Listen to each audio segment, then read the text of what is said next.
Hello and welcome to the AVForums podcast for Monday the 29th of July. And joining me on this edition, Steve Withers. I've done questionable things.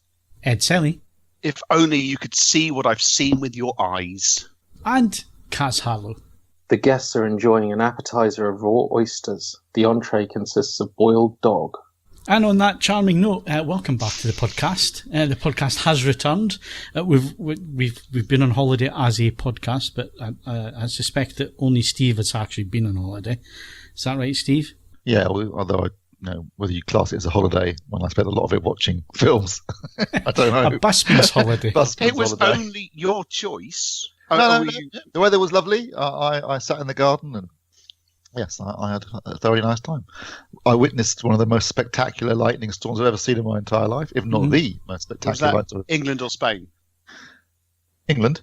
The one that we had last week. Oh, right. So it was good for you too. Figuratively. It was unbelievable. It was like every other second there was a massive bolt of lightning going across the sky. It was pretty lively. I've never seen anything. I lived in Hong Kong where they used to get... Really? You've never mentioned that? No, never. But what I mean is they have massive storms. I mean, typhoons, obviously, but massive storms. Massive lightning storms, and obviously lightning hitting buildings because they're so bloody tall. But this was spectacular and completely free. So great. I did unplug the aerial because I was slightly concerned about it. Was it very, very frightening? It was very, very frightening. I could smell the ionization in the air as well. That's how much lightning there was. But yeah, Kat was watching it. I was watching it. Laura's not such a big fan, but the cat watched it for about 5 minutes, then got bored and went out something to eat. But, Will slept through it. I was incredibly grateful for that. So it was pretty spectacular here as well. So I think it's been spectacular everywhere. To be honest with you, last week it was a fantastic light show, I gotta say. Yeah, no question. So that's all good. Yeah. So that's all you did on your holiday, Steve. You didn't leave the country or no. Why would I want to do that? Bloody trains are a nightmare. Planes are a nightmare. Weather was nice. Got a nice garden. I don't want to go anywhere. Stop that. Oh, well, valid point. Yeah, fair enough. Yeah, I suppose. I mean, it was too hot to work last week anyway. This place, I can never get cold in the summer, and it never warms up in the winter. And in the summer, it just bakes. So this last week, I've been unable to do. And I was supposed to get a projector finished. There was no way that was bloody well happening, blowing hot air into the room. So I didn't do much work during the day. What did you do? Well, I did work, but I worked in an evening when it was nice and cool and I could have the windows open. Was it particularly cool in the evening? Yeah, no, you see, I did it the other way around. I was up and running by 7:30 in the morning. Unconscious by midday. Well, no, essentially by 2:00, this place is starting to become a sweat shack. And yeah, essentially my working hour was shifted from 7:30 till 2. Your working hour. Working hours, plural. Except of course for the hottest day of the year, the Thursday, where I drove to Maidstone and back. Now most people know I live, for the sake of argument, I live in Milton Keynes, and I drove to Maidstone and back. How long do you think it took me to perform those two trips? So it's roughly 120 miles 8 each hours. way. Not quite. 7 hours 21. Yeah, you weren't the only one. There was a few friends got caught in the motorways as well, and they were having something like a 4-hour journey taking 12 hours just because of the Why would you say it was just because of traffic? Or? Just traffic. Yeah, and then people just crash into each other. There were only a couple of satisfying things. The first is when I set out earlier in the day and it was already pretty warm, there were lots of smug people in convertibles with the roof down. By 11:00 in the morning, most of them had gone, actually, I am now being roasted in my own car. So lids just went up and it's like, yes, congratulations, you're now in a very hot tent. Yeah. The only other thing is because I am at heart 8 years old, for an hour on the M25 on the way back, there was a BMW 5 Series, and it was weaving between the lanes of near stationary traffic. And I assumed that's classic man behaviour, and I assumed it was a man. Actually, it turned out it was a lady, and she was very, very worked up. So for an entire hour, I'm not proud of this, but I am. I entertained myself by leaving a gap in front of my car, which she'd make to go for, and then I'd just speed up enough to close it before opening the gap again. And it's harder than it sounds because you can't they can't know that you're doing it deliberately. So you can't look round. You've got to do it exclusively in the mirrors, and you can't start really suddenly. It's all about just gradually speeding up so you close it up. And she just got angrier and angrier and angrier over the course of an hour. It was some of the most fun I've had with my clothes on. So, it's the little things in life, frankly. So, there was that. It just shows you that stuck on a motorway in weather like that drives you to madness. Well, I mean, as I said to you, I said, Sky, there are many cars I think I would rather drive at low speed in heavy traffic for 7 hours than mine. It's not a perfect choice for that sort of work. But, that's all done. And then, just very quickly, before we move on, I have a poll to ask the good burgers of the podcast. I was down at my parents' today. I've actually come back earlier than expected.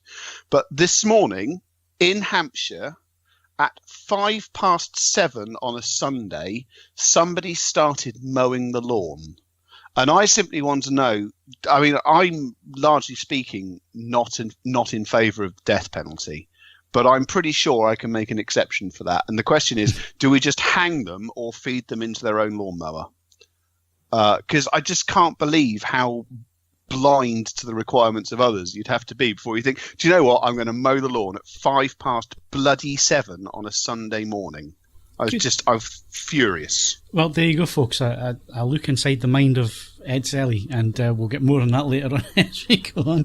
Kaz, what have you been up to? I went to the science show, Winchester Science Museum, and learned lots of things that I didn't think I needed to learn, and were actually quite interesting. Like ridiculous things like how the next planned trip they're contemplating landing on the moon and then using the low gravity on the moon to get to another planet. I mean, I'm sure you were all aware of that, but I was not aware of that as a tactic. Well, essentially, there's been all sorts of different talks about avoiding gravity wells, building the spacecraft in orbit, as you say, going to the moon, or, obviously they got rid of some of the more lively 60s suggestions, like detonating a nuclear weapon behind it. That was a cracking idea. That's how you want to go fast. You will go jolly arse and you jolly will move. Fast. That would be the Fast and Furious answer to it, wouldn't it? Yeah. Yes, if Jerry Bruckheimer. I tell you what, if Fast and Furious go into space, I will be the first in the queue. Yeah. And so will Phil now, by the way. Yeah, well, I was saving that for later on. We'll save it for the movie section. Sure. Right. Fair enough. Okay, so that's what you've done. You've been educating yourself. I've got to say, actually, there's been some cracking documentaries if you're into the moon and that kind of thing. I am mooned Steve out, is. I have to say. Yeah, I've got to say, absolutely mooned out now. But well done, BBC. What an expansive content. Was a really good series. Really good. Most of it was repeats from when it was the 40th anniversary, but there was some really good new stuff. There was the one where they recreated the stuff using the actual transmissions, but with actors, which was a bit disconcerting because you'd see the real astronauts in sort of documentary footage. Then they cut to someone who doesn't look anything like them, just melding to their words, which I admire the ambition, but I think maybe I basically just watched the whole of it From the Earth to the Moon on the new Blu-ray release, which I've got to say is superb. It looks great and sounds fantastic in Atmos. So good stuff. But now I watched Capricorn 1 at the end on Friday as an antidote to all this moon landing stuff. I think that's the basis of where most moon landing conspiracy theories come from. They were already around because clearly the makers of Capricorn 1 heard that there was a book released, I think, in the early 70s called A Funny Thing Happened on the Way to the Moon, which was one of the first books to posit the theory that the Americans didn't go to the moon, which is clearly ludicrous if you actually watch all the documentary footage there is. Plus, they built a giant rocket, so where do you think that was going? But it was certainly the film. But then the Russians would have to collude with the Americans as well. Yeah, exactly. The Russians could tell if they hadn't landed on the moon. It would be really obvious. So it's clearly crazy. But that was the first book that put forward these ridiculous theories. Capricorn 1 was the first film to take their series and obviously put it in terms of a Mars landing rather than a moon landing. But that was the film that really made those kind of conspiracy theories popular. And I saw it at the cinema, I think it was 1977. Loved it. Thought it was great. It's a very watchable It's still film, a great film. It's still a really good thriller. It's got a great cast. Tony Savalas is hysterical in it. And I enjoyed it a lot. Oh, I forgot O.J. Simpson's in it as well. Yes, he is. He'd be my first choice of someone to spend several months in a capsule on the way to Mars. Right, so it's the end of the month as well, if you hadn't already noticed. So apologies for being away for most of the months, but we'll wrap up on the best of towards the end of the show this week as well. So all our thoughts on films we've seen and all that kind of thing. Competitions. So who are we going to victimise this week? Ed, why don't you do it this week? Blimey. All right. Hang on a second. Where's it? I'm at the bottom of the podcast and at the top. Right. You can win a Dali Catch portable Bluetooth speaker worth £329. And that's open till the 4th of August. So you want to get a shift on that. You can win a copy of A Tree Grows in Brooklyn on Blu-ray, which is open till the 6th of August. You can win a copy of Come Back to the Five and Dime, Jimmy Dean. I'm assuming that's not a typo. That's fine. That's also on Blu-ray, 6th of August. Win a copy of Lost in Space, the complete first season, on Blu-ray, 7th of August. Isn't that slightly, I don't know, can you not just watch that on Netflix in a higher resolution than that? Am I missing something here? All right, fair enough. But you can still win that, and that's open on the 7th of August. And then, last but really by no means least, you can win a Bowes & Wilkins Formation Wedge worth £900, or a penny less than £900. And that's open till the 24th of August. So not as urgent, but that's quite a prize. It is. All of those competitions are open to basically everyone except Phil. If you live in the UK and you're not Phil, go for it. There you go. And we've got quite a list of previous competition winners as well. We do. Right. Cedar 2012 wins a copy of Arctic on Blu-ray. Captain Archive wins a copy of Fox's Father's Day 4K bundle. So my commiserations there. Shockatown 101. Is he still the most prolific poster on the floor? We don't have a post list, any, but I mean, I'm assuming it's a full-time job. He's won Last Hurrah for Chivalry, Hand of Death, 2 films by John Woo on Blu-ray. CJN wins a copy of Donbass on Blu-ray. Mitch Oliver wins a copy of The Kid Who Would Be King on Blu-ray. Rhino 2K wins a copy of Avengement on Blu-ray. And Mart, that's Mart with an exclamation mark, wins a copy of Puppet Master, The Littlest Reich on Blu-ray. So he can confirm whether that's a film aimed at children or not. I'm pretty sure it isn't. No, I'm pretty sure it's not either. But I'm confused by as I said last time, I'm confused by the use of the word littlest. Yes. I don't associate that in adult films. Yeah, it does sound slightly childish. It does. But congratulations to all of you, and I hope you enjoy your many prizes. Yep, excellent. So lots of competitions to win and lots of competition winners, and we'll be back in a sec with hardware reviews.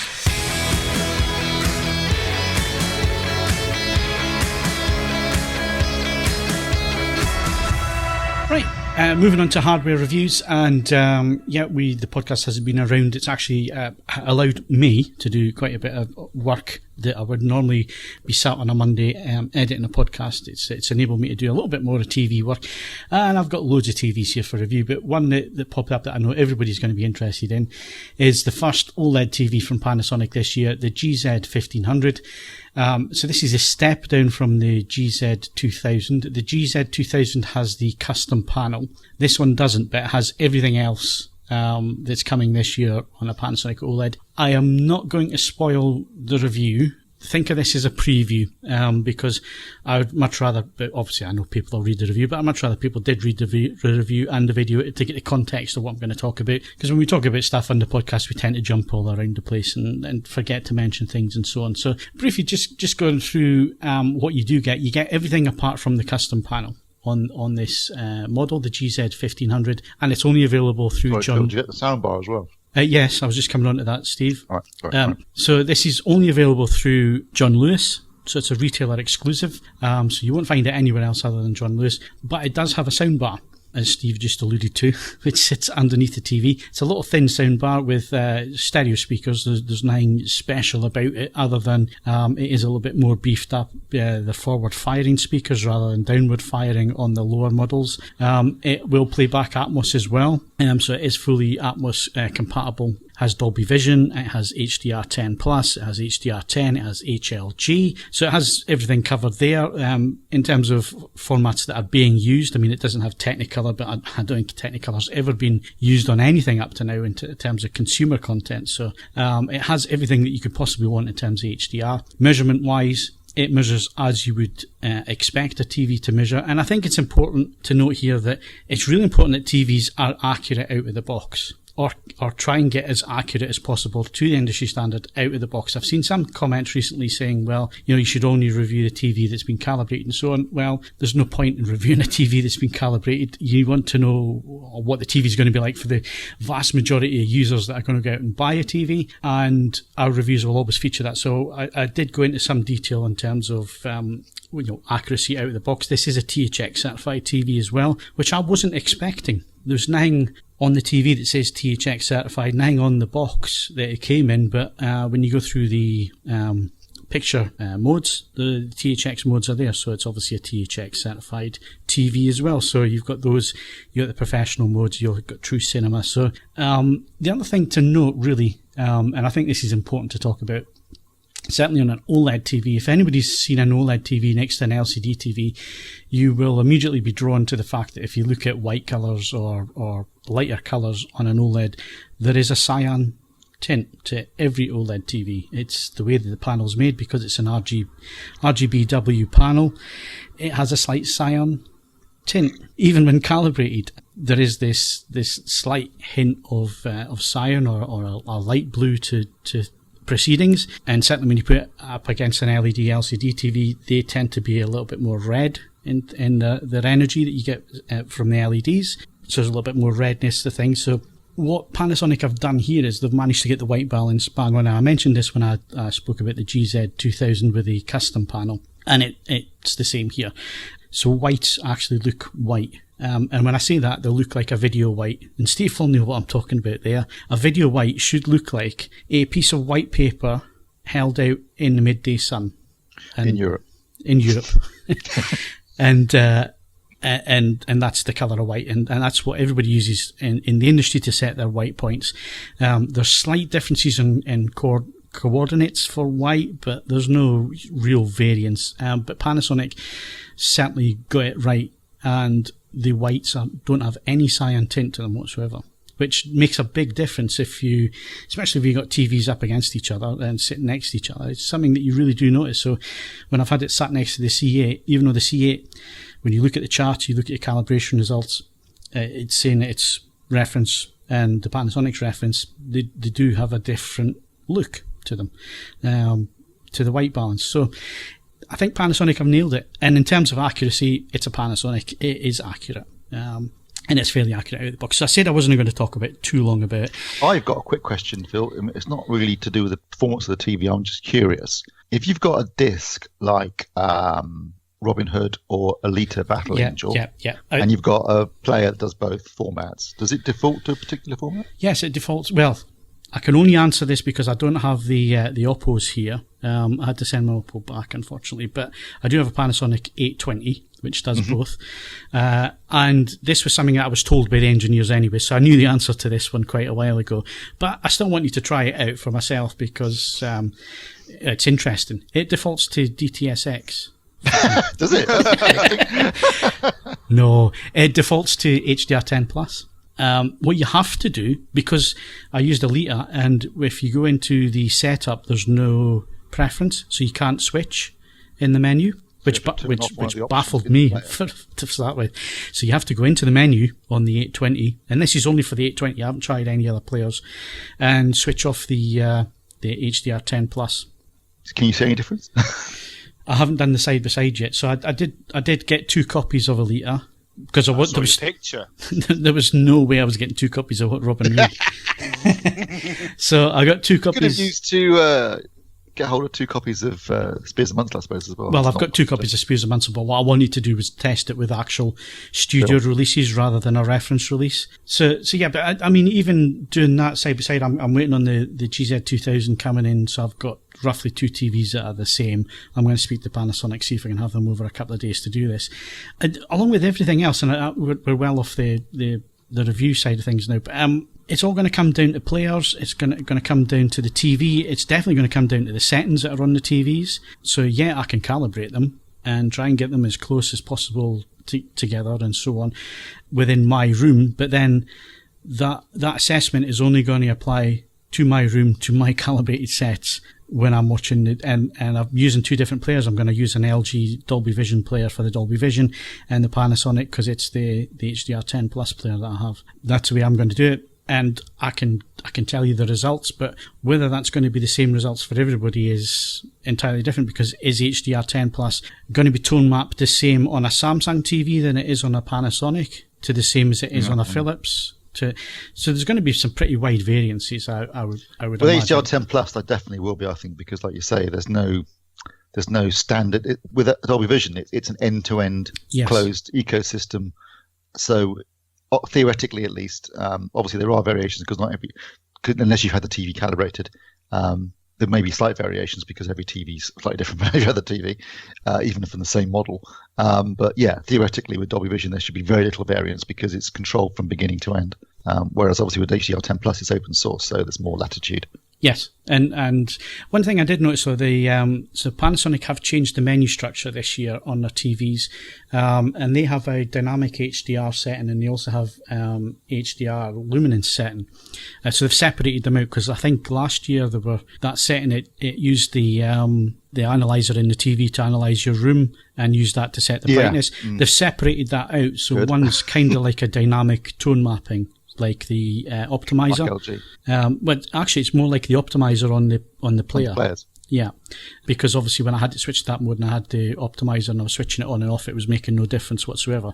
So I am assuming it's doing the same tone map in the TV that the optimizer would do. So those were separated out, so you can switch off the analyzer that analyzes your room, because you don't want to do that, and you could then use this dynamic feature. Although it wasn't as noticeable as what LG are doing, but I think LG really pushed theirs. This is analysing each scene and tone mapping to that, but it's a bit more subtle than what LG do with theirs. I think LG's a little bit more aggressive in terms of shifts in brightness and so on compared to what Panasonic are doing. But yeah, the full review's coming soon.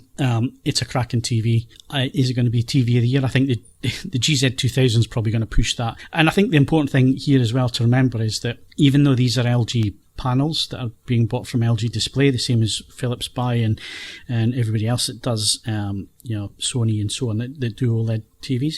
To me, Panasonic seem to be the only company that are really trying to do something a bit different with them. Because all LG have done this year, and I haven't had the E9 and C9 in yet. They're due this week in for review, and the C9 is going to be a long-termer.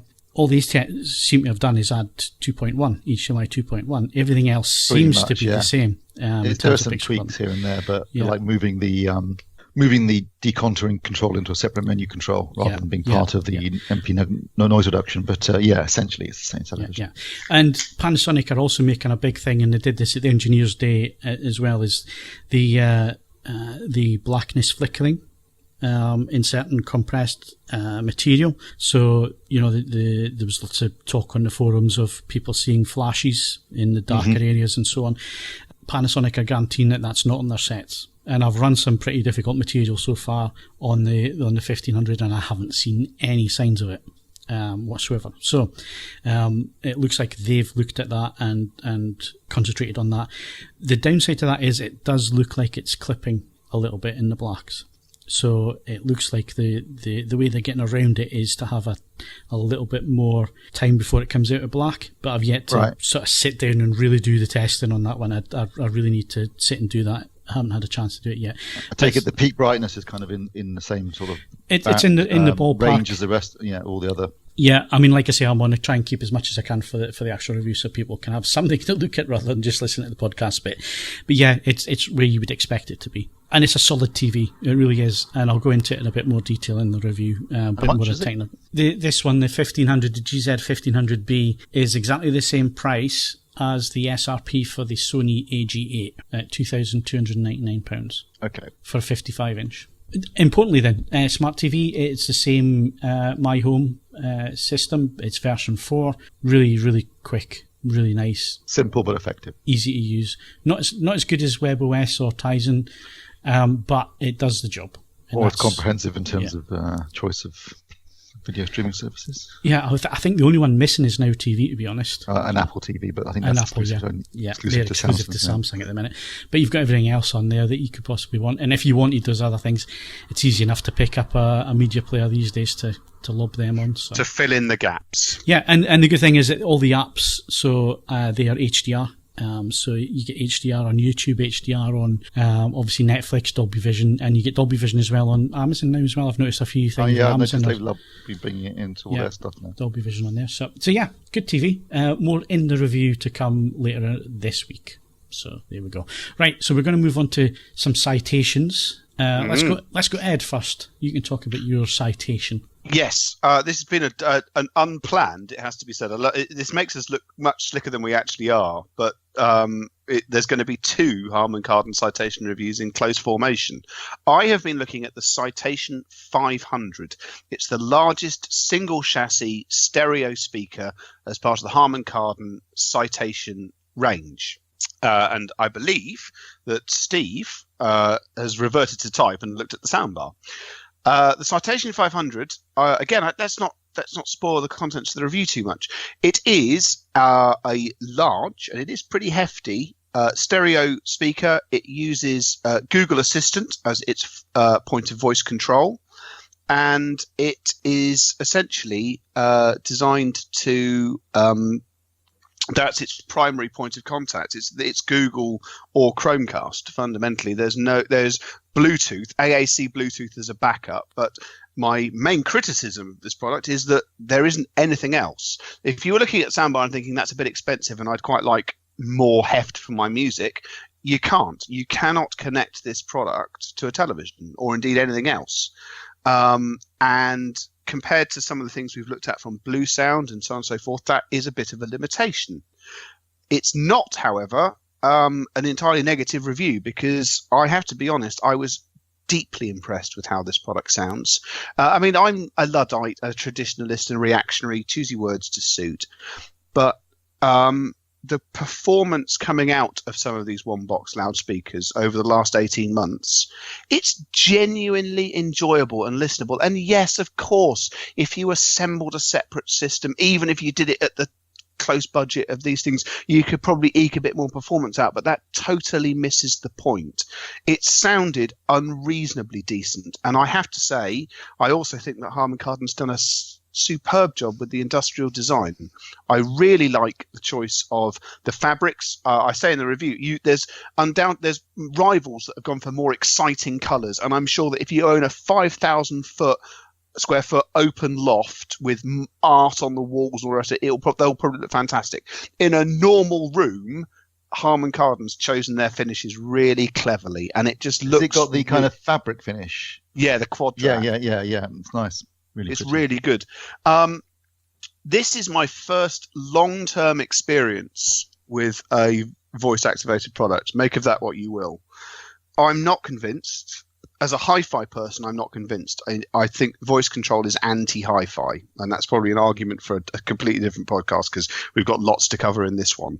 I can't fault how it works. There's something deliriously wonderful about a hi-fi product that knows the recipe for Yorkshire puddings, but nevertheless, it has certain limitations in requesting music, which I believe are thoroughly detrimental to the business of hi-fi. But that's not the Harman Kardon's problem, that's Google's problem, and I have every suspicion that they have no intention of correcting it. The review will go up imminently, I guess, if we're talking about it now. I really enjoyed the product. I've listed the caveats as I see it. I've explained why I still think it's worth a look. But if you're thinking it's just far too limited, you may well be right. And of course, then we've also recently reviewed the Blue Sound Pulse, one or the other, many pulses, and so on and so forth. They all blend into one. None of them got memorable names. It's very difficult. In the same way, I don't know about you, Steve, I wrote Criterion in this review about 18 times before I had to then go and do a full replace thing in Word, because I find the words citation and criterion, for reasons best known to myself, to be somehow interchangeable. But I cannot fault the way it sounds. It's a genuinely lovely sounding product. It's beautifully finished, and it's capable of outstanding performance. I just wish it had an optical input. Well, interestingly, the Citation bar, which I was reviewing, is a 3-channel sound bar, and my opinion of it is not dissimilar from Ed's review of the 500 speaker, in the sense that it does some things exceptionally well, but at the price point, and this is a £1 under 899 quid soundbar, and all you're getting is a 3-channel soundbar, no separate sub, Does have 3 HDMI inputs and 1 HDMI output, which is a nice change because, you know, it's made by Harman Kardon, who are part of the Samsung group now, and their soundbars only have 2 HDMI inputs. So at least they've got that bit going for them. It is a very nicely made piece of kit. It looks very attractive, as Ed said. You could, in a modern living room, I think it really looks a business. It's got a really cool touch-sensitive display, LCD display, color display on it, showing you what is that on the 500 as well. Yes, it's really clever because it's not that big, but it's so legible. I don't know what the form system they've used to boost it, but it's a lovely, easy thing to read at a glance. Although in the case of the soundbar, it's on top of the soundbar, so you can't see it if you're sat down. Oh, it's the same with this as well. But if you're in have close to wander proximity past to it, yes, it's nice. Obviously, you can voice control it. It's got Google Assistant built in, same as the 500 that Ed's mentioned. It comes with a really nice remote control. There is Google Assistant and Chromecast. But obviously, unlike the 500 speaker, we've got the HDMI inputs, which gives you a lot more usability in terms of using it with other equipment like Is there players. an optical as well, or is it HDMI? No, it's the same as it's literally just got the 3 HDMI inputs, and that's your lot. And I'm assuming it's just ARC and not EARC. No, it's just ARC. It does pass. It passes HDR10 and Dolby Vision. I do not believe it currently passes HDR10 Plus. I couldn't actually test that when I had it, but I did ask them and they said no, so it doesn't. But I mean, theoretically, because they could add it if there was enough demand. So that's all good. It's expensive, and the thing is, it's very expensive for a soundbar that doesn't have a separate sub. So whilst it sounds superb, it's a bit lacking in the bass department, obviously, and you know, there's no support for things like DTS:X or Dolby Atmos. And really, when you're in that kind of price point, you'd be expecting so that. This was £900. How does it compare with the Samsungs, which I'm assuming are going to be very similar? The Q80R, which is around about the same price. Yeah, I think it's the exact same price actually. It's $899. That's a superior. I mean, as a soundbar for, you know, a modern system, I think that's a better choice because it supports DTS:X, it supports Dolby Atmos, it's got side firing and upward firing drivers as well as the 3 forward firing drivers. It comes with a separate wireless sub. It's only got 2 HDMI inputs, but you know, I mean, it's got EARC. No, I'd rather have 2 HDMI inputs and all all those features for the same money. And it's got EARC as well, so it could do that. So given if pound for pound, I would go for the Samsung every time. It's if you're a Harman Kardon fan, you know, or maybe you've got a citation system in your house with other, you know, citation kit in the house, and you want to make it, a complete system. You could do that. You can expand it. You can add the citation surround, which is 399 quid, and citation sub, which is 699 quid to build a 5.1 system. Yes, but you're talking just on, nearly $2,000 at that point. So there's another problem. Sorry, just very quickly. There's another problem for all of these companies who are doing these classic stereo sort of type soundbars, which is sat in front of me at the moment. I'll put finger to keyboard in imminently. Is Name have just gone and updated the Muso to the Gen 2, stuck an HDMI ARC single plug on that. So essentially what they've done is they've taken their music system and adapted it so its secondary function is a TV speaker. And if you've got these surround processing soundbars, none of them are going to, I'll be honest, none of them are going to get close to what this thing does in music terms, and it's starting to steal their thunder in terms of being just a boosted stereo TV speaker. Yep. So this is going to be interesting over the next couple of months. Well, my next question was going to be, comparing the Samsung Q80R soundbar to the Citation soundbar. The Citation has to sound better, and without a sub, I'm struggling to see how it could.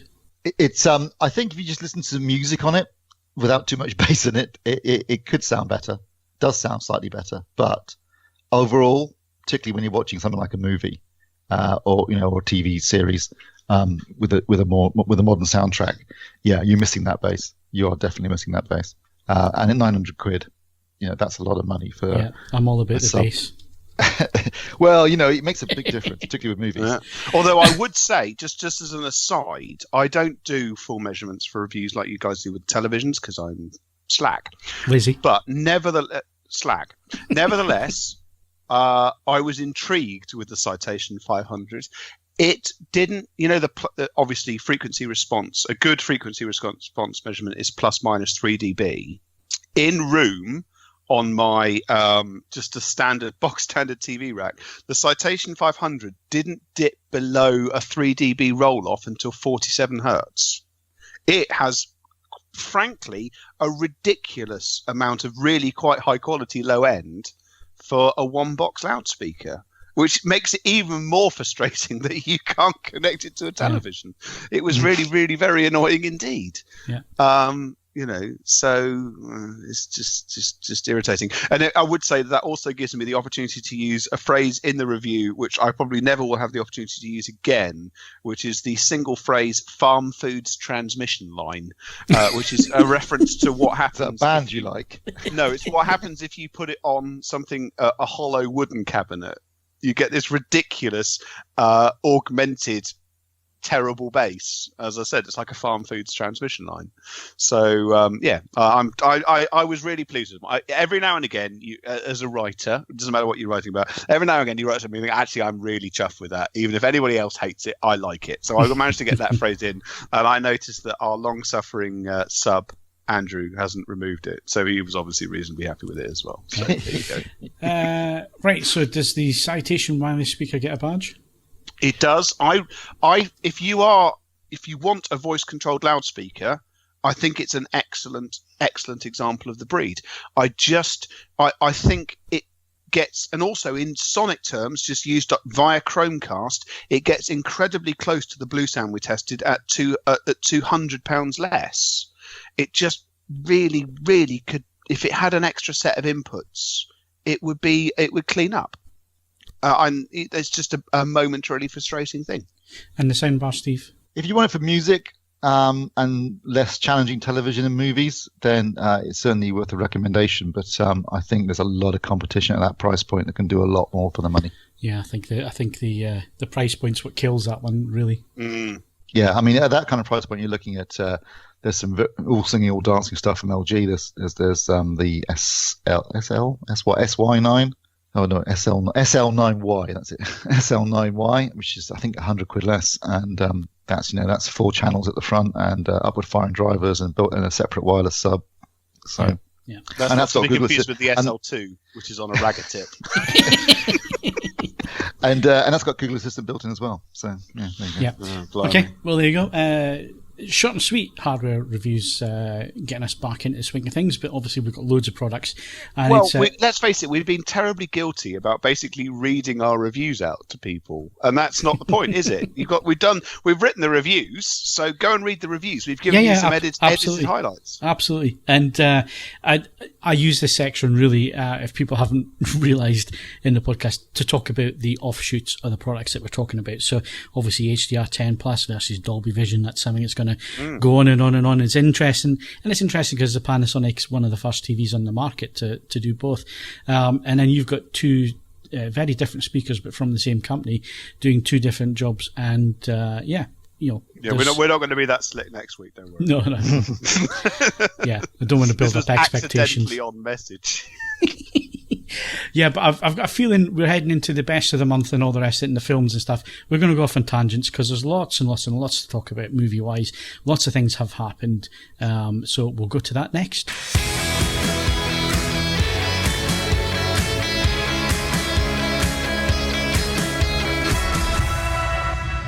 Right, so I said we're going to go to movies. We're going to detour slightly, just for 5 to 10 minutes, because it is end of the month, and Ed likes to do his ragga tip, as he would say, the playlist, his album, and his vinyl of July. And I've got to say, some of the stuff you've been sending through to me to check out, Ed, has been cracking, so I'm expecting some good choices this month. It's a combined album and vinyl for brevity, because we've got so much to talk about with films. And also one thing this month, and I hate to disappoint people, I'm afraid it's not technically a new album. It has never been done in this form before, but it's over a decade old. The reason is it's the live release of Block Party's Silent Alarm, which they performed towards autumn last year. They did a series of gigs and they just played Silent Alarm, their first album, from start to finish. Now, I need to be very clear about this. There's a degree of emotional connectivity here which you may not all have with this album, so I apologize in advance. But Silent Alarm came out during what thus far, I'm an optimist, things may, but thus far have been probably the best 2 years of my life. It's just just absolutely sewn into that. And if I'm not in a particularly good mood or so on and so forth, I can put it on to this day, and the opening track, Like Eating Glass, has got a percussion routine which is absolutely fantastic. And this is bottled nostalgia, but there was a lot of concern when Block Party announced that they were going to do this, because the drummer who had been part of the band when this was done, he's no longer with them, and as I say, the percussion is absolutely integral to how this album sounds. But I listened to it and I didn't care. It's just fantastic, and it's on all the streaming services, and it sounds pretty good as that. But because I am fundamentally nostalgic, I've ordered it on vinyl as well, and I've listened to that, and it's just great. And I'm sure if you didn't really like it the first time round, then playing it live isn't going to make any difference to you. But if you do like a good live recording, this is an absolutely brilliant one. And it doesn't have that Pink Floyd syndrome where they were all staggering musicians, but because they had, a £8 billion laser show running at the same time, there could be no variation or deviation from what they were doing. It had to be pretty tight and scripted and down the line. This has got just nuance and people clearly delighted to be revisiting something which is just as important to them, and it's just fantastic to listen to. Really, really enjoyable. If you didn't like the album the first time round, then sorry, it's not a particularly good recommendation. If you didn't like the album the first time round, one of the things that Phil mentioned that I did send to him, I need to be very clear about this because it doesn't break any new ground over about 20 years ago, but there was an album.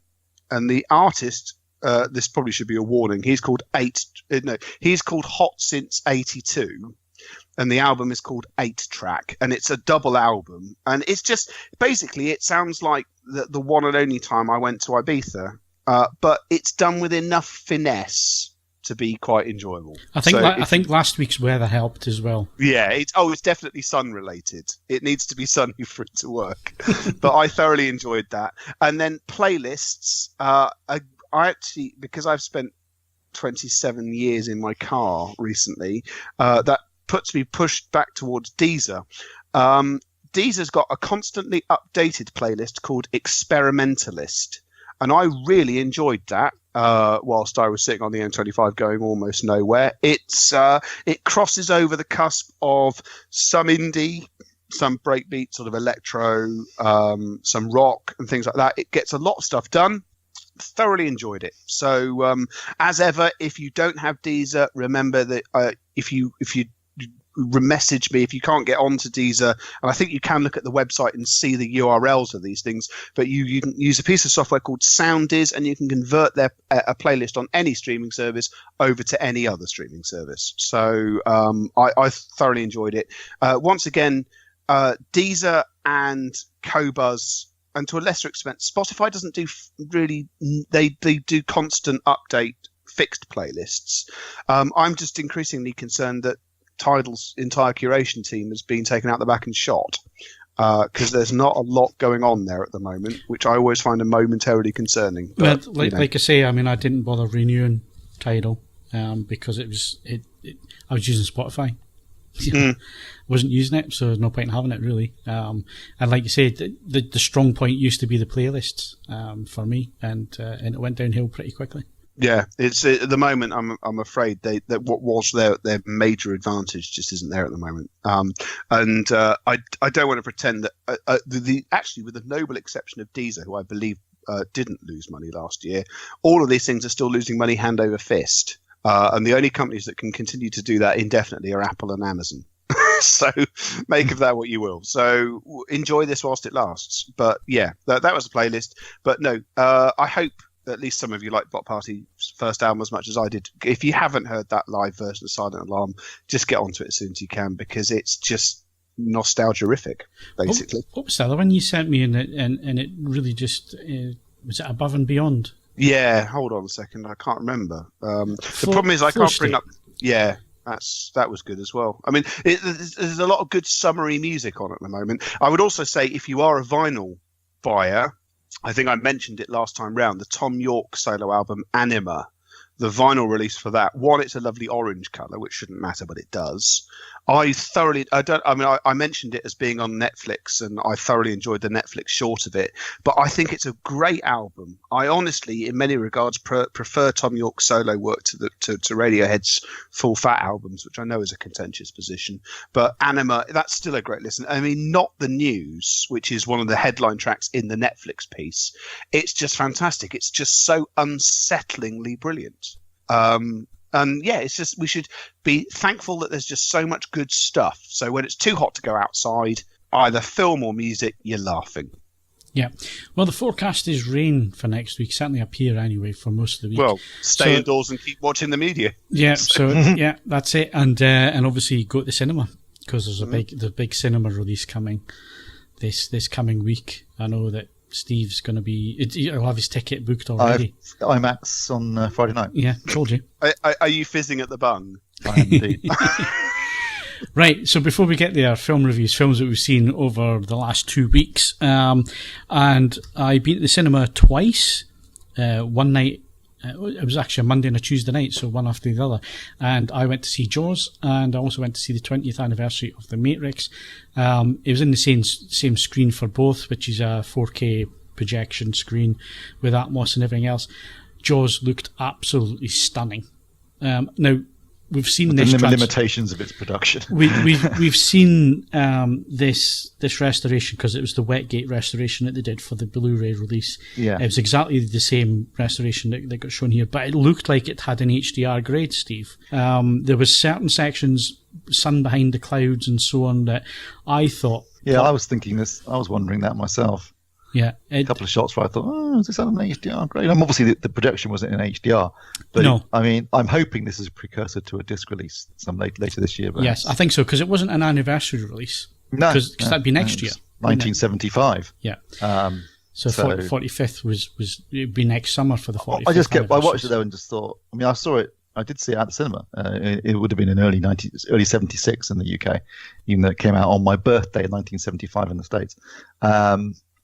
But obviously, I vaguely remember it, but I was only about 8 at the time. And looking at the film now, thinking way too young to be seeing that film, frankly. But watching it again on the big screen, I just thought, like, you know what?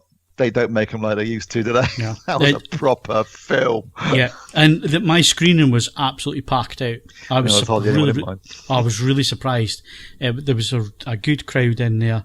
It was quite packed out, and like I say, it was on the big screen, so it wasn't like shoved away onto one of the smaller screens. It was actually on the 4K projection screen, and that's what to be a 50-foot, maybe 60-foot screen in scope. It looks stunning, and you can't capture that at home, even though I've got a 10-foot screen, scope screen and a projector and all that.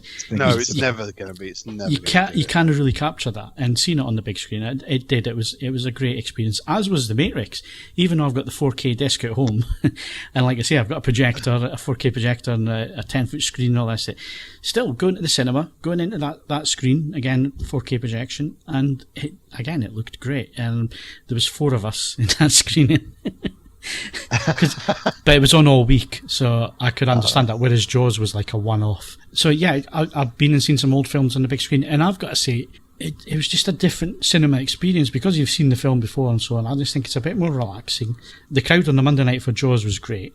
It was really. Yeah, I'd forgot how funny Jaws is. Yeah, there were some big laughs in that film, in amongst all the and some big jumps too. I'm not sure if everyone had actually seen Jaws before, because when the head rolls out of the boat, magic when you've got people that haven't watched. Yeah, because there was a girl next to me jumped a mile when that head rolled out of the boat. Obviously, I was waiting for it. Yeah. But I remember I was thinking, if it had an HDR pass, they're going to have to be careful about that. Shot from below the water when the girl's swimming naked on the top, because it's in shadows, obviously. Yeah. But it might not be quite so shadowy if they do an HDR pass. Well, I've got to say, I think there has been an HDR pass. Just the way that the sunsets and so on, it just looked like it had been done. You know, it looked different. Thing. Yeah, there's definitely been a colour grade done on it.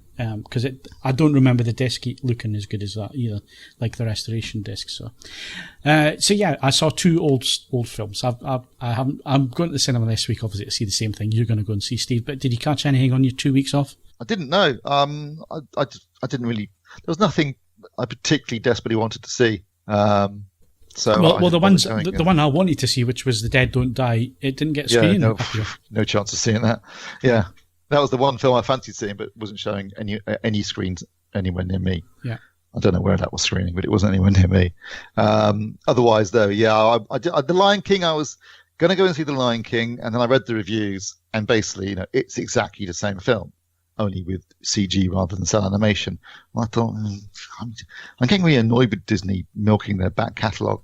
By just taking old stuff and remaking it. I think it's making a ton of money. I think it's a discussion we need to have, because I know Kaz is desperate to see his piece on it as well. So we'll save it for a podcast in the next few weeks anyway. But we'll come back to that one, because I think there's some stuff. So no, I didn't see any films. Yeah, in answer to your question.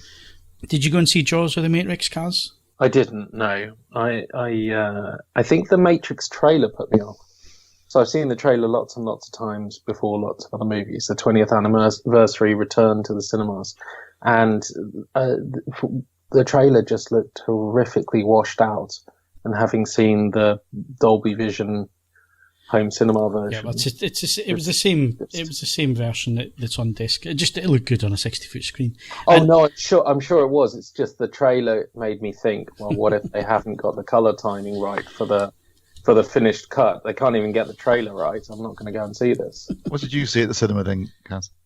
Recently, I saw Midsummer. I caught a last minute showing. I was thinking going to see that, but then I decided I hated Hereditary, so I won't bother. You know what? I'm not the biggest fan of Hereditary. I thought it was nice in parts, but I didn't think it was a reinvention of The Exorcist. And I don't think this is a reinvention of Wicker Man. Although it isn't a reinvention of Nicolas Cage's Wicker Man either, so it's not like that. It's perfectly watchable. I think Florence Pugh's very good in it, but unfortunately, I also think she's the only one who has a character. Everyone else is. Florence Pugh's always very good in everything she's in. So, yes, she has taken lessons from Toni Collette at fraught, distraught, angsty, crying for minutes on end. But everyone else is just really badly painted, and it's very tedious with little going on. Nothing of it was horror or shocking or particularly surprising. It all felt very inevitable. So it didn't really work for me. Okay, and what about this Friday? We're talking Hobbs and Shaw now, are we? It comes out on Thursday, you know. It does come out on Thursday, actually. Yeah, I'm seeing it Thursday, and I've obviously reviewed half the films in anticipation. If I can squeeze them in, I might watch the last three, but I'm not sure I really need to. If you go into Screen Junkies, Kaz, they've got Cram It, which is what they do for franchise stuff. So basically, it's like cramming for an exam. Yeah, so but this is a separate film anyway, so I don't think it's got any continuity with the other films, is it? No, I mean, other than the loose knowledge of how they came together, which I suppose I've already got. And which already doesn't make any sense. But anyway, I can't imagine I'm going to be disappointed by the notion of The Rock's character from the Fast and Furious franchise and Jason Statham's character from the Fast and Furious franchise, who have already had some of the best repartee in the entire 8 films so far. I can't imagine sticking them in their own movie, sticking Idris Elba in there, and giving them a bit of money it's gonna be fun, even if it's gonna be relatively basic fun. So I'm looking forward to it. I always look forward to the Fast and Furious films. I'll always forgive them all their faults in a way that I'd never forgive something like Transformers. It's all to do with fan service, internal logic, and it may be absolutely ludicrous, but in this universe, it works for me. They want to, throw cars out of a plane. Yeah, you do understand that in the Fast and Furious universe, gravity does not work the same as it does in our world. Well, can I give you my input as an outsider at this? Because as of up to, I think it was Thursday or Friday, I'd only ever seen the Fast and the Furious, the first film, right. And that was a number of years ago. I think I only saw it because I reviewed the disc for the site. Yeah, I think that was the only reason I watched it. So I completely missed the whole thing. So Kaz generously sent up the 4K discs after he'd reviewed them. He sent them up, and I thought, well, I better watch them, seeing as Kaz has gone to the hassle of sending them all the way up. And here's my rundown, right? The Fast and the Furious, very dated. But I can see why it's a remake of Point Break, isn't it? Yeah, but I can see at the time why it was popular. Certainly with the JDM crowd, the Japanese cars and all that kind of thing, and racer and that kind of thing. I get that, and there's lots of product placement for car stuff, and it was a real car movie, really, at the end of the day. Yeah. 2 was utter garbage. I don't know what they were doing there. It had Eva Mendes in it, though, which I liked it. I kind of liked it, even though Tom Singleton directed it as well, didn't it? I wasn't a big fan of the characters in that, apart from Paul Walker. 3, I actually thought was reasonable, but the problem with 3 is that the character's supposed to be 16, 17-year-old, and he's 32. And he looks it. And he looks 32. But I like the character of Han. I mean, yeah, and I've got to say, I don't know if it was pre-planned or if they were just lucky to have Dom at the end on that one, because it ties back in. Didn't he come back because he wanted money for his Riddick? No, they gave him, in exchange for the tiniest cameo known to Earth, they gave him the rights to the Riddick character. Oh, that's right. Right. So he got the rights so he could go off and make his own Riddick Chronicles, or not, movies, although there is a new one announced. Mm. And in exchange, he did this tiny cameo, and then in an interview said he wished he'd stuck with the franchise all along because it's all about family and all that kind of thing. So up to there, I was struggling with it. 4 is a really good follow-on to 1, I think. It's not a great film, but it's a good follow-on movie to the original. 5 is epic. Yeah, that's where it all suddenly changes. 5 is brilliant. Absolutely brilliant. 5 is the equivalent of setting fire to a bin full of kitchen waste and getting a MasterChef grade souffle out the other end. It's so unlikely.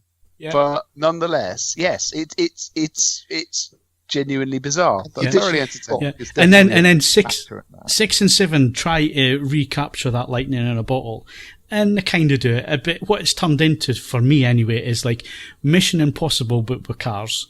And, with idiots. and but it's got its tongue so firmly in its cheek that you forgive everything from that point. And Kaz was right. Kaz says when you get to 5, you'll fall in love with it. And I've got to say, I got to 5 and I thought it was epic. I thought it was a really, really good film. Really good. 6 and 7, because I haven't watched 8 yet. I'm going to watch 8 either tonight or tomorrow.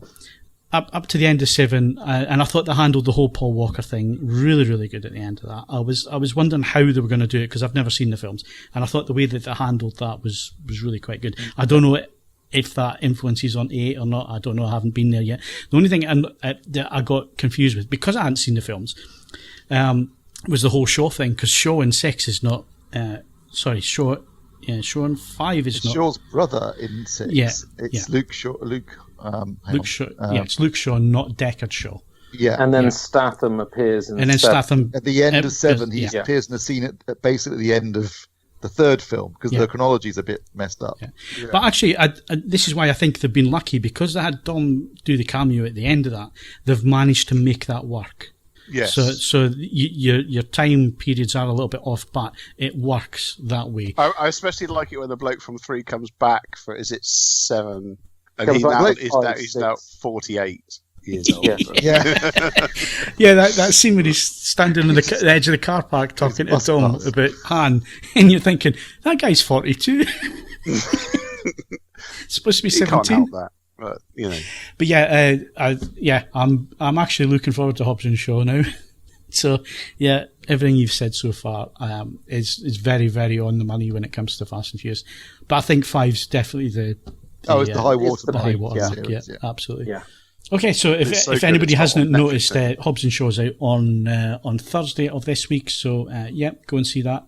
I don't think it's gonna. I've got my doubts about it, but I still think it'll be fun. I think it'll be entertaining how they set that up or whatever. And there's nothing else really worth going to see. There's other films out, but I looked at the list and I thought, If you're going to go to the cinema this weekend or next weekend, there's only one film you want to go see. Yeah. And there's still lots of good stuff playing. Obviously, it's school holidays as well. Spider-Man's still there. You've got to choose your timing. But there's still King. Toy Story 4, The Lion King, and Spider-Man. So there's still some stuff I want to catch up with. I'm just going to do it early in the morning when I can. Get the first screenings of the day, or the last screenings of the day when the kids aren't around. Right, so film of the month for July. What are we going to pick for that at the cinema, Steve? I could say Jaws because it is one of the best films ever made, but I think that's unfair because it's just a re-release. Spider-Man for me was the film of the month. I really enjoyed Spider-Man. Yeah, I haven't seen that many films this month to be fair, but I thoroughly enjoyed Spider-Man. I thought it was a cracking, entertaining superhero movie, and had an interesting villain, and I thought Tom Holland's great as Spider-Man, and I really enjoyed it. I've got to say the first one kind of grated on me a little bit. I wasn't into the Holland Spider-Man, but I've got to say in this one, following on from the two Avengers movies. Yeah, it does a really good job, doesn't it, picking up after those films. It does, and addressing some of our questions. Yeah, and I liked it a lot more than I did the first film that he did. Kaz, your film of the month for July? I think unfortunately, if you're going against Luc Besson's Anna and Escape Plan 3, which are amongst the other highlights that I reviewed, I'd probably have to go with Spider-Man. But I would say it hasn't been the strongest July ever, nor the strongest slate recently. I mean, since Endgame, I think it's other than Disney, which we're not talking about this year. But other than Disney, I would say I'm hard pushed to pick some. While we were away over our holiday, Endgame became the most successful film of all time. It's beaten Avatar. And if you look at the top 6 films worldwide, Endgame 2.8 billion, 1.1 billion for 1.2 billion for Captain Marvel, Aladdin and Lion King and Spider-Man are about to go through the 1 billion mark. I don't understand. Toy Story 4 is not far behind. So basically, out of the 6 films that have made $1 billion this year, they're all Disney films, apart from Spider-Man, which is a co-production between Disney and Marvel, should I say, and Sony. So Disney are just creaming it in, and they haven't even released Rise of the Skywalker yet. So yeah. They're making there's been some interesting things on the Rise of Skywalker. We don't have time to go into it this week, but we'll come back to that towards the end of the year. But even if it's crap, it's still going to make $1 billion. Yeah, it's still going to make the money. It really is. Right. Given. So let's move on to discs quickly. So 4K. There's actually quite a bit coming at 4K this week because we've had a few weeks recently where there's been absolutely nothing, but there's 5 releases coming up, Kaz, this week. There's a whole stomping ground of releases. I think that Simon's got the lion's share tomorrow. I'm actually away for a couple of days, so the only one I've got is Dumbo, and it hasn't landed. I've seen Dumbo. But, yeah, I'm not. Don't expect much. Yeah. I so know. when you say, Kaz, hang on a second. When you say you're away, have you informed Netflix that there's going to be this massive additional? I did, and they pushed everything to the end of the week. So, actually, all the streaming services released everything this week. So I'm comfortable in saying that there's nothing next week that I'm particularly going to be desperate to miss. I do want to see the final season of Preacher, but like this week, I've been inundated by a lot of stuff, as normal. The Preacher's going to be once a week, isn't it? Yeah, so whenever the first one lands, I think it's Thursday or Friday. That should be fine. But yeah, there's a whole bunch of 4K releases. If we're looking at best of the month, though, No. keep going with the Do the 4K releases. releases. Oh, okay. Eyes on the prize. Sorry, we got Glory 4K coming out, Waterworld 4K coming out, Don't Look Now 4K, Dumbo, as we mentioned, and Us. Now, I should point out that Waterworld doesn't have the Ulysses cut and has reportedly got different colour timing from the Blu-ray. So I'll be interested to see what Simon it's not makes of that. different colour timing, but it's got a wider colour space than the Blu-ray. But I don't think it's the same version as Arrow's used. is it not? No, I don't think so. Because I've watched the 4K disc, but I didn't compare it directly with the Arrow release. Maybe they've just tweaked it in ways that they didn't do for the Looks Blu-ray. great on 4K disc, I thought. Well, I mean, what I was mainly disappointed by was going to the effort of making the Ulysses cut and then not including it on the 4K release. It's bad enough that the extended cut is only on the Blu-ray, but they don't even include the Ulysses cut on the Blu-ray. So fans of Waterworld really are going to have both releases. But you want to get the other release anyway, because the Arrow release has also got a fantastic documentary about the making of Waterworld on it, which is worth why getting. can't they? Yeah, why can't they? Because that was Arrow. Though. This is a Universal release, right? I'm fed up with Universal, so I'm boycotting this 4K release to the point where I'm happy that someone else is reviewing it, because I was so annoyed that they couldn't get any of that right. Just on the eve of having just had this fantastic Arrow release. Glory's an odd one because that was one of the earlier Blu-ray releases. I think it's had some stellar treatment over the years, and I didn't particularly think it stood up enough to have so many different versions when we haven't got True Lies yet and we haven't got The Abyss yet. I wouldn't have picked Glory above those, for example. Don't Look Now looks interesting, and I haven't seen Us yet, and I'm actually quite interested in checking that out. But that's what we've got coming out on 4K, which is just this week. And the only difference for Blu-ray is that Chernobyl, which is the Sky Atlantic drama, is getting a Blu-ray release this week, and I think it's 20 with a crappy soundtrack, apparently. Is it? All right. Like just Dolby Digital or something. Not even. No, I think it's an HBO co-production. So if you really want it on disc, it might be worth waiting for the US release and seeing if that HBO add on Atmos and that sort of stuff. Because apparently it was Atmos on the Sky broadcast. So. Yeah, but I mean, if you haven't had the chance, you don't have Sky and don't want to wait, you got to see it. It's tremendous. Yeah, it's brilliant TV. Yeah, I suppose. I mean, I've only got Sky through Now TV, and it's 720p. So yeah, and stereo. Well done, Sky. Thanks a bunch. Right now, Kaz, you can do your disc of the month. Well, it's a tough call. There's been loads. I loved Fast and Furious box set. I liked finally seeing 5 in 4K. I like the fact that they didn't mess up the tracks like they did the later releases. We had Captain Marvel, which I was impressed by.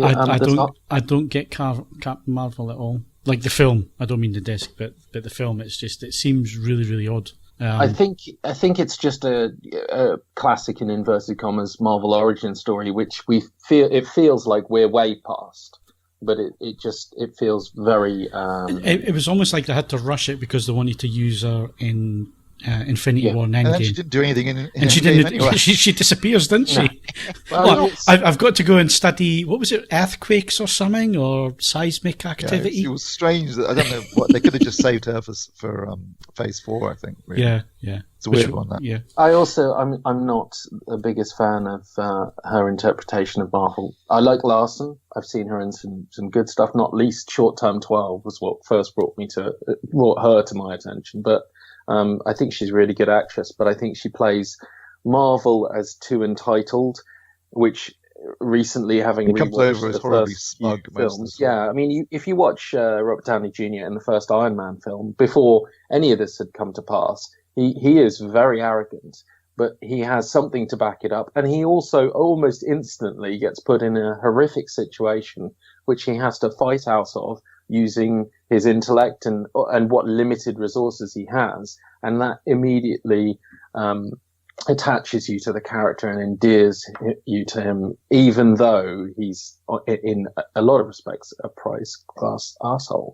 But he's actually a fantastic realization of Tony Stark.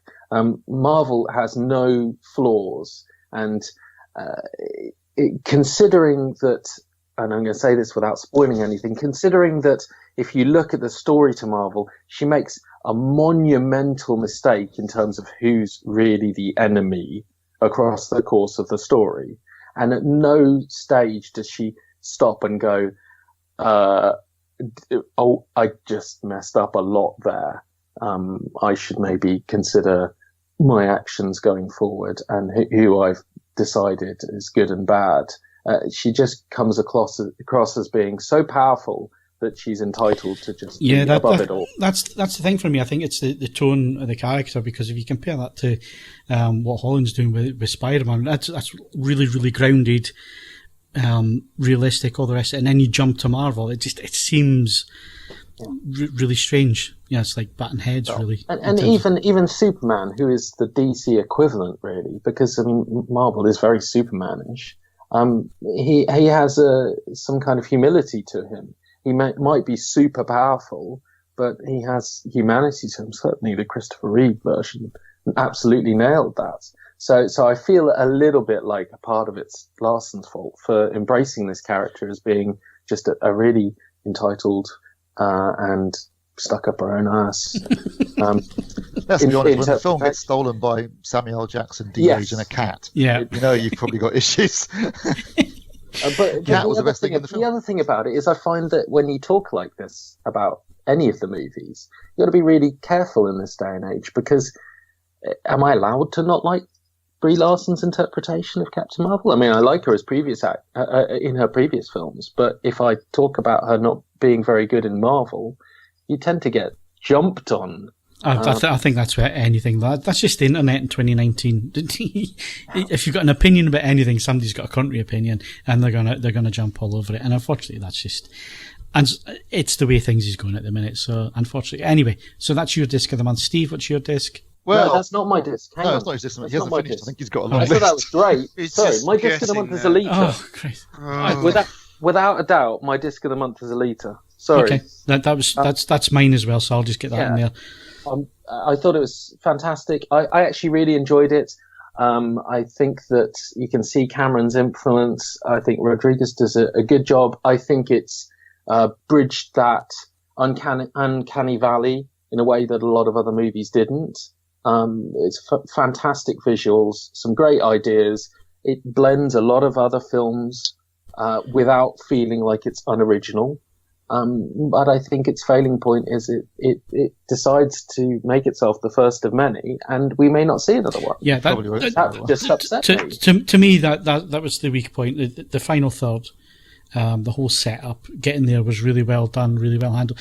Into the middle of the movie, I'm not going to spoil it for people, but character development and so on was really good. You find out who different motives for different characters, but then the final third for me just didn't work at all. The final act just didn't work. They tried to cram this sport in there, which didn't work for me. If you watch the extras, Cameron talks about his first script, the original script being 180 pages. And when they got Rodriguez on board, they said, look, why don't you rewrite the script to make it shorter? And he said, no, what I'll do is I'll edit the script that you've written. I don't want to rewrite James Cameron. I'll just edit your script down to a 2-hour movie. And when I'm watching it, I'm thinking it feels like that. It feels like it should be longer. It feels like there are things missing. Yeah. Because there are. It was a 3-hour script, and they shot it as a 2-hour script. So they've cut an hour of stuff out. And it just feels like I want that hour back. I don't know why they felt the need to shorten the film. If you look at the top 5 money-making films of all time, 2 of which are Cameron, Titanic's 3.25 hours long.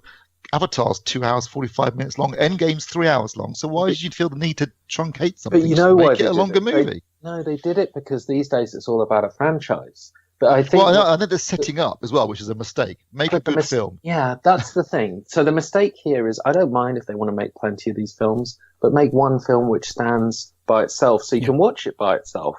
And so if they don't make another film, you're not going to be sitting there going, and that's the really shocking thing about it. It didn't make enough money unless we all buy it on Blu-ray and 4K. They made $500 million, which sounds like a lot, but not in comparison to a $200 million movie. It's not that much money. It's just about break even. It might do well if it does really well on home entertainment.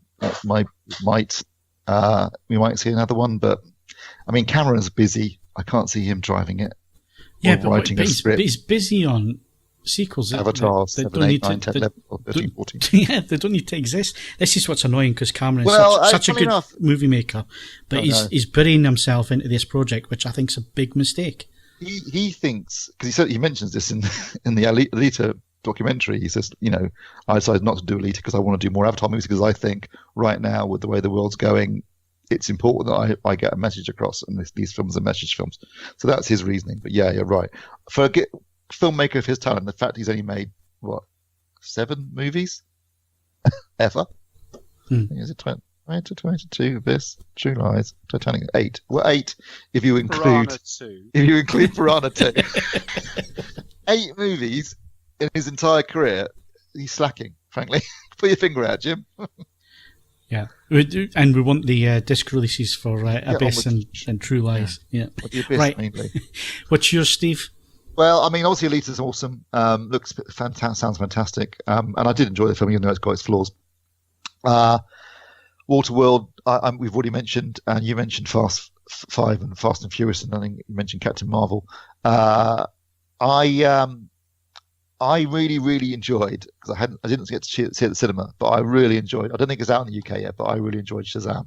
So I got the US disc, it's a great film. And I that is love a cracking, fun movie, and it's a great looking and a great sounding disc. So I really enjoyed Shazam. I know it's not out in the UK yet, so clearly this is going to be something for next month. But that's one I really enjoyed. I also really enjoyed The Doors. I think Julia Canal have done a great job with that 4-disc set with tons of extras.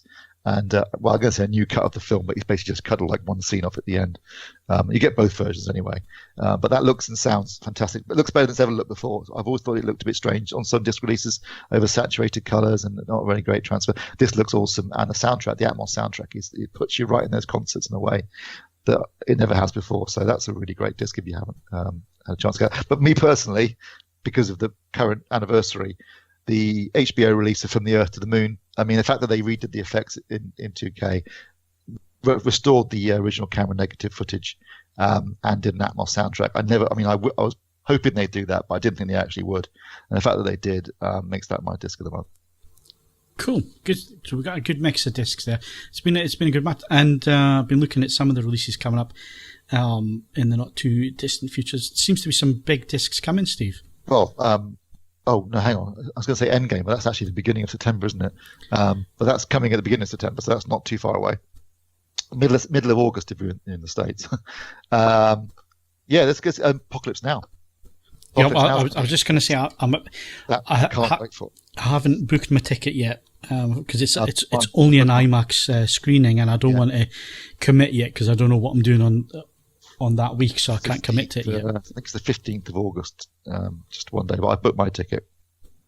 But that's coming out on 4K disc. They'll have all the 3 different versions, 3 different cuts of the film, Atmos soundtrack, I think Dolby Vision as well. We saw some clips, didn't we, of the helicopter attack. Yeah, that was about 3 years ago. Yeah, it was even longer. It looked stunning. It looked absolutely stunning when we saw it. So I'm really looking forward to that. And obviously it'll have all the extras as well, including things like Hearts of Darkness, which is one of the best documentaries about making of a film I've ever seen. So that's a big one. If you're a Marvel fan, along with Endgame, Marvel are also bringing out, I think, Iron Man 1, 2, and 3, probably. Yeah, Iron Man 1, 2, and 3. And Thor and The Dark World. A little bit later. Yeah. Only leaves, the same day. The same day? In the States, at least. In the they States, all go out on the 15th of August. They all come out on the same day. Thor's in October. Is it in October? Is it? So it only leaves 3 Marvel films that haven't been released on disc yet, on 4K disc.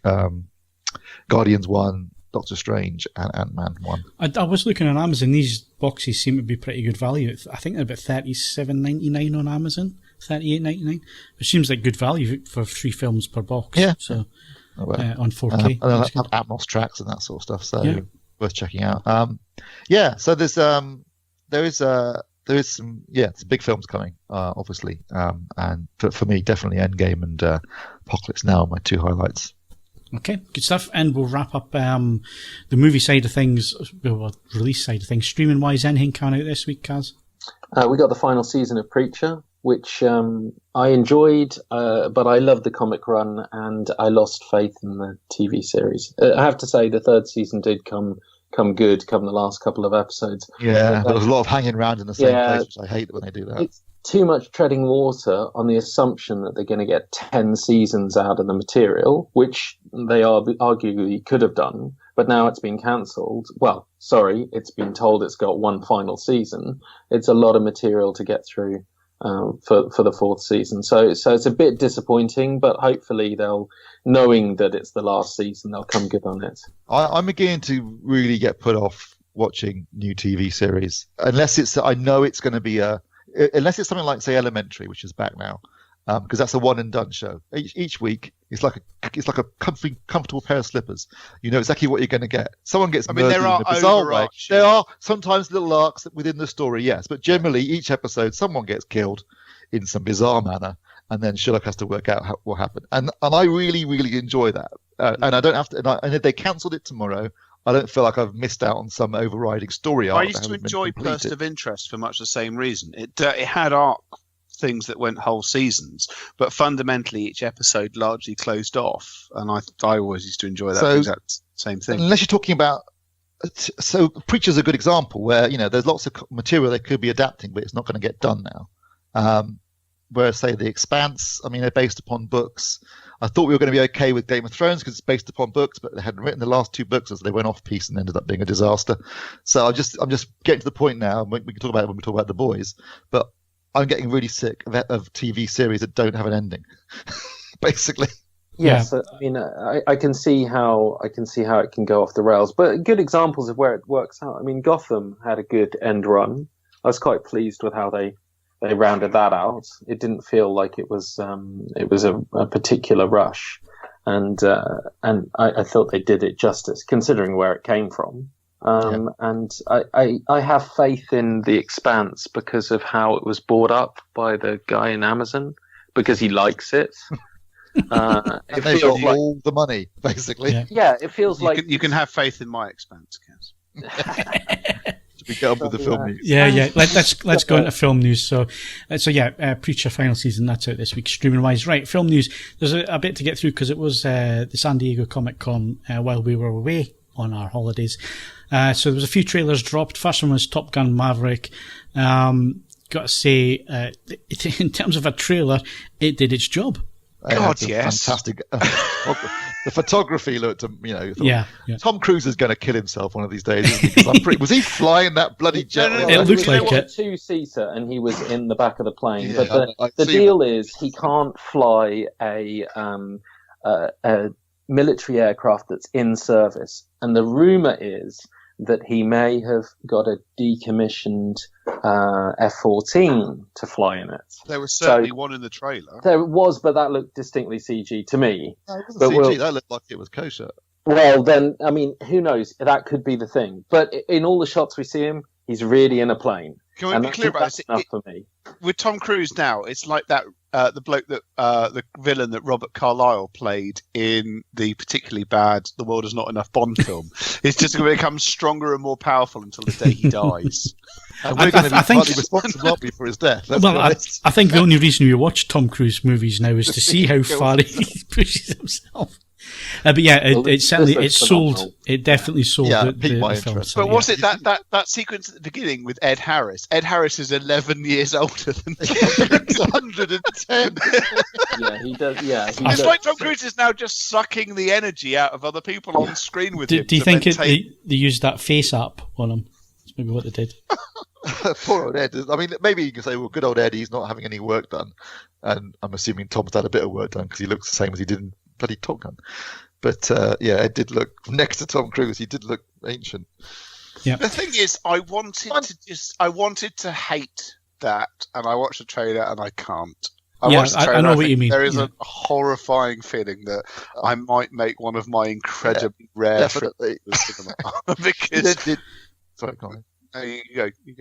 No, I was just going to say, did you watch the Picard trailer? Yeah, I did, but I don't have to go to the cinema for that. So no, obviously it's on Amazon. But no, it's one of those things. Obviously, one of the things that was raised on Twitter, and I completely agree with, is clearly with a view to it being in China. I mean, obviously, it's things like they've messed about with his jacket and other stuff like that. And I don't know if you can bottle the light. And, let's face it, we have seen trailers that have flattered to deceive in the past. I don't know if you can bottle the same lightning. This is what I was going to say about Maverick. It's been so long, and yet I watched it, and it was like, yes.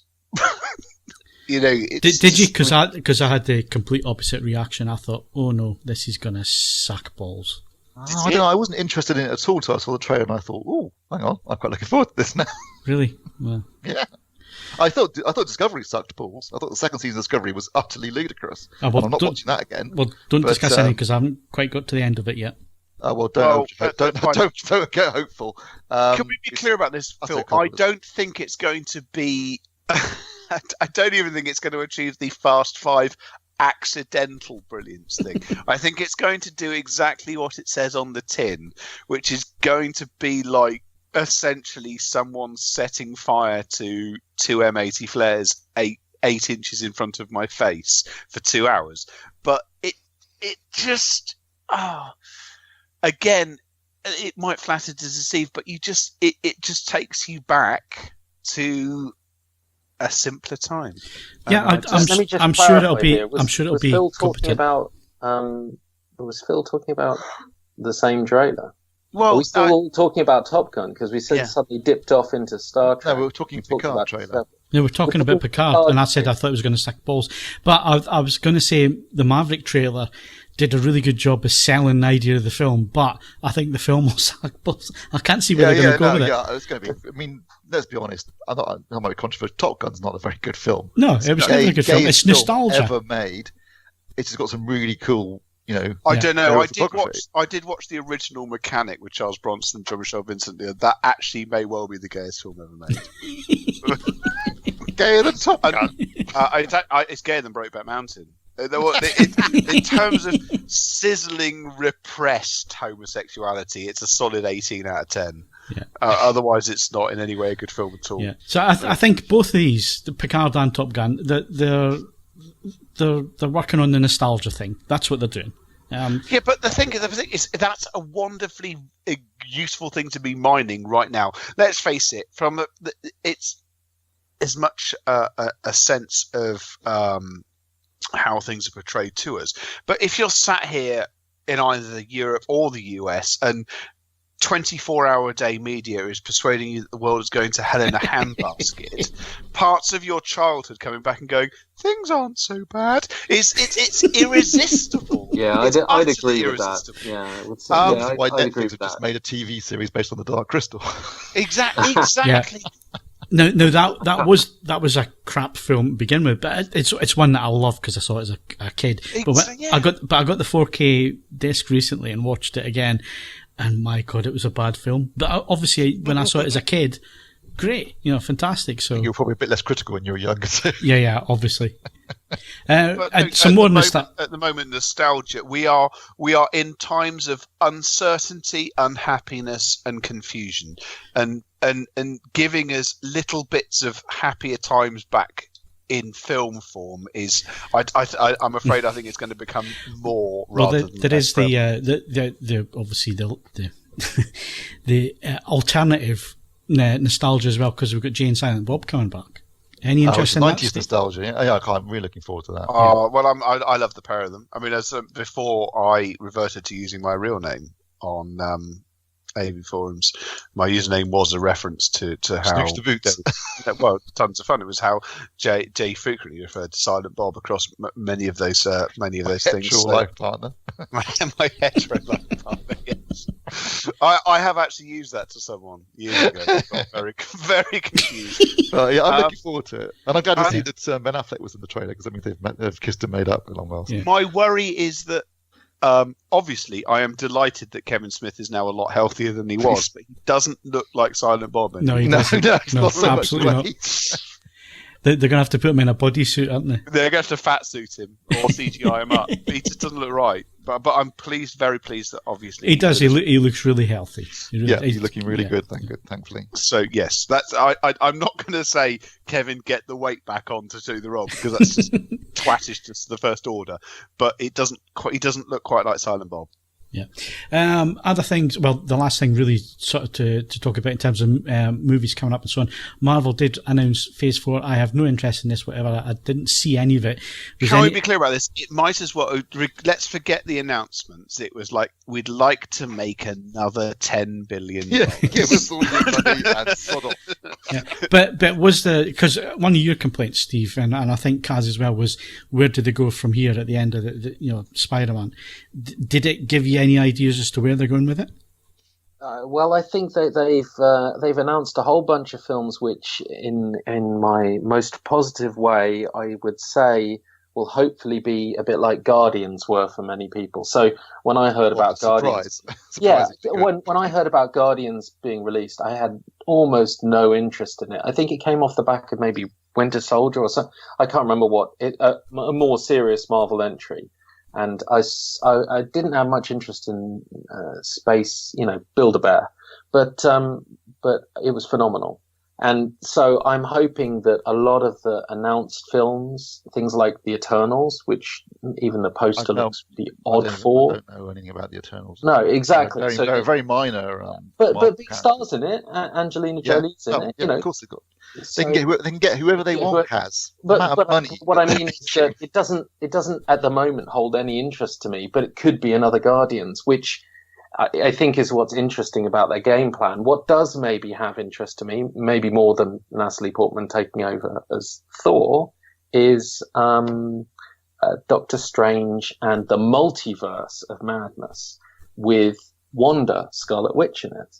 Well, what's interesting about this lineup, I agree with you, Kaz, none of it's particularly, apart from maybe Thor, Love and Thunder, because I loved Thor Ragnarok. So it's a porn film. I didn't realise that. And that should be excellent. But looking at you thinking Black Widow, which comes out in May next year, it seems like they're going backwards because, well, I don't want to go into spoiler territory. On a personal level, I'm fascinated by Blade. Well, but they didn't actually mention. All they did was say Mahershala Ali, Blade, crowd goes wild. No date, nothing. So that's just going to happen at some point. But is it going to be R-rated or PG-13? Because I don't want to see a PG-13 Blade movie. Well, what I think is interesting, and I'm going to say this from a position of not being anything like as filmy as you two, is one of the very earliest comic book adaptation films, I suppose, if you like, of more recent cinema history that wasn't absolute chud. It was certainly the first Marvel comic book adaptation that wasn't complete rubbish. Terrible and shot on a budget of £39, and that's a higher benchmark to be shooting at, because there were many failings, and it went on. And the third one, I think I've largely blanked the third one from my mind. The second one was Guillermo del Toro. It was great. I loved it. The second one was properly dark. The second one was Aliens to the first one's Alien. It was phenomenal. Yeah. And those two films. And the thing is, those two films are genuinely good. And I'm interested to see how we revisit those. They're not going to revisit them. What they're going to do is they're just going to introduce a Marvel version of Blade, a bit like they did with Spider-Man. Yeah. They're not. For me, Spider-Man, the best Spider-Man was in Into the Spider-Verse. But I'm glad that there is a Spider-Man in the Marvel universe. So it may well be that Blade isn't a fantastic standalone character anymore, but it's nice to have him in the universe. I'm like Steve. I can't see how it could possibly be PG-13. And I think that Ali's I'm not saying it will be. I'm just saying that they haven't had an R-rated Marvel Cinematic Universe film yet. And if it's going to be in that universe... It's not going to be R-rated. It's Disney, it's Marvel, it's not. They're blatantly going to do it PG-13 and have him slash a bunch of vampires, but there'll be no blood. They'll use the whole thing where vampires aren't quite human, so it gets under the ratings commission because it looks like he's just killing aliens, like they do in a lot of their movies, but they won't ever show any blood, so it won't be anything like the Wesley Snipes Blades. Oh, well, you see, I'm instantly disenchanted. It was, I mean, not least, that opening scene of the first film is just outstanding. I mean, I need to choose my words carefully because it's not in the all-time great things, but as in terms of sort of subverting what you think is going to happen, I just think that's absolutely outstanding, and it does kind of rely on quite a lot of blood. Quite Yes. a lot of blood. And good music, but they're never going to revisit any of that. This is the only hope I've got.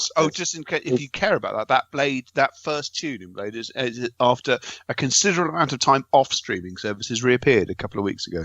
Just in case you care about those things, but there you go. Okay. I think the first Blade soundtrack and the second Blade soundtrack, which had some fantastic fusion It tracks. did. I've lost my CD of that. Annoyingly, it's not on any streaming service. The first one's really weird. It's a schizophrenic soundtrack because it's two halves and they're totally unrelated to one another. But it's good in its own little way. So, and Mantronic's version of EPMD Strictly Business is the absolute tits, and I can't drive to that anymore because I will crash and die. Okay. So Can I just quickly finish what I was going to say? Yeah, before go on. we get on to Blade, which is what strikes me as three things. One, that the lineup isn't necessarily that interesting compared to what's gone before. Two, they mentioned the multiverse in the title of the Doctor Strange movie, so that's clearly going to be a big thing going forward, which is undoubtedly how they're going to get things like X-Men and Fantastic Four into the MCU. Three, what's missing is what's interesting, I think. No Spider-Man. There's been Spider-Man in 2017, 2019. I cannot believe there's no way. They don't mention Spider-Man once at any point in their entire press conference. They don't have the rights to any more Well, films. that's the thing. But they left Spider-Man 2, or Far From Home, with a cliffhanger ending. So they clearly are planning one, and it's just made $1 billion. So there's no way it's going to be the most successful film that Sony have ever had. So there's no way they don't want another one, and they want one in 2021, I'll bet. So I bet you one of those films gets bumped out of that year to make way for Spider-Man.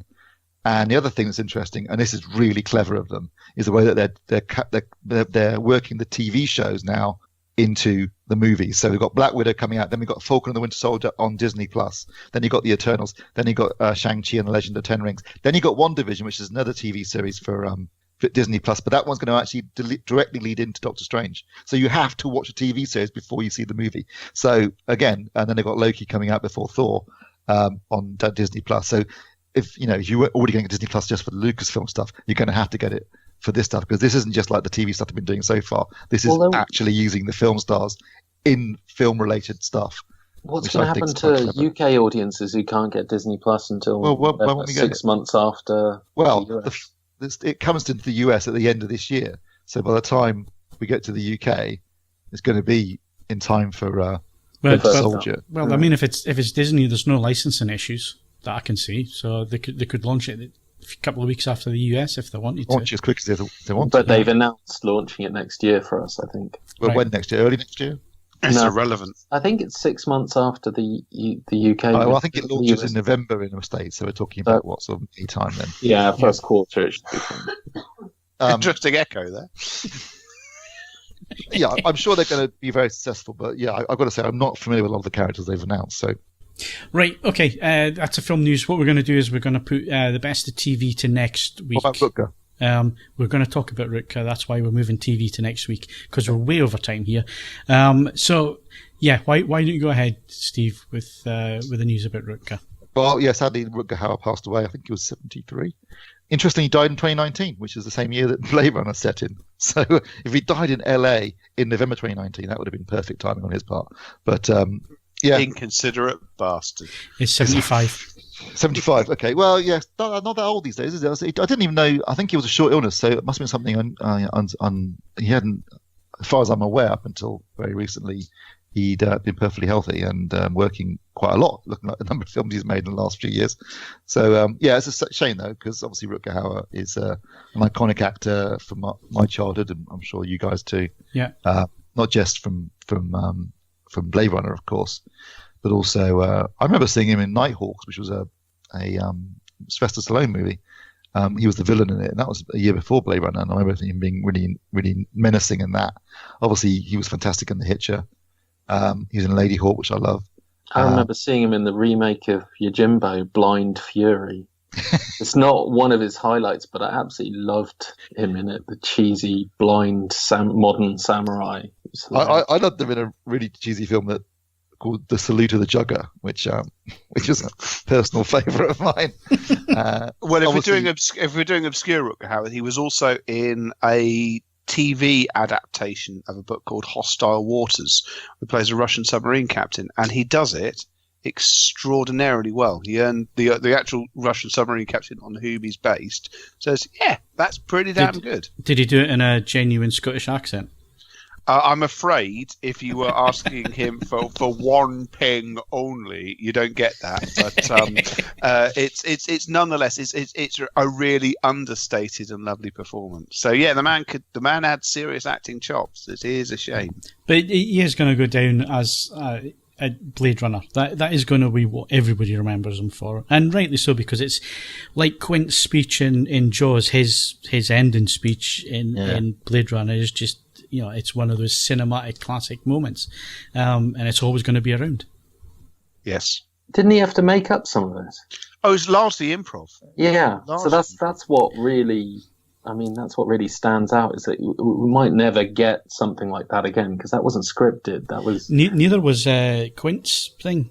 It was scripted about 3 or 4 times, wasn't it? And then Robert Shaw, who was a playwright in his own right, did his own take on it. Yeah, he just did his own take. And some of it was improv as well. So, yeah, really, really sad.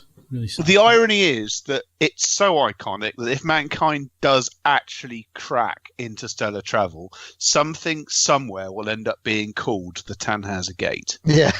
That's how influential it actually is. So yeah, it's just fabulous. Yeah. And it's the menace which you sort of expect, with the weird, slightly wide-eyed innocence of it at the same time. It's just it's such an odd combination delivered so effectively that if you are going to be remembered for one single performance, then bloody hell, why not that one? Yeah, absolutely. So, like I say, TV of the month, we're going to do that next week, because obviously we've been off for a couple of weeks, so lots to talk about, and we're going way over time. So we will do that next week. So that's it for the podcast this week. My thanks to Ed Selley. They're either a benefit or a hazard. If they're a benefit, it's not my problem. Steve Withers. I've seen things you people wouldn't believe. And Kaz Harlow. You're in a desert walking along in the sand when all of a sudden you look down and you see a tortoise. Don't forget, you can follow us on Twitter and Facebook, bookmark AVForums.com for latest reviews, news and videos. Plus, why not leave us a 5-star rating on iTunes, but only if you enjoyed the show. Also, why not head over to our YouTube channel and check out our videos of the latest product launches and reviews, and while you're there, feel free to subscribe. I'm Phil Hinton, thanks very much for listening, and we'll see you again next week.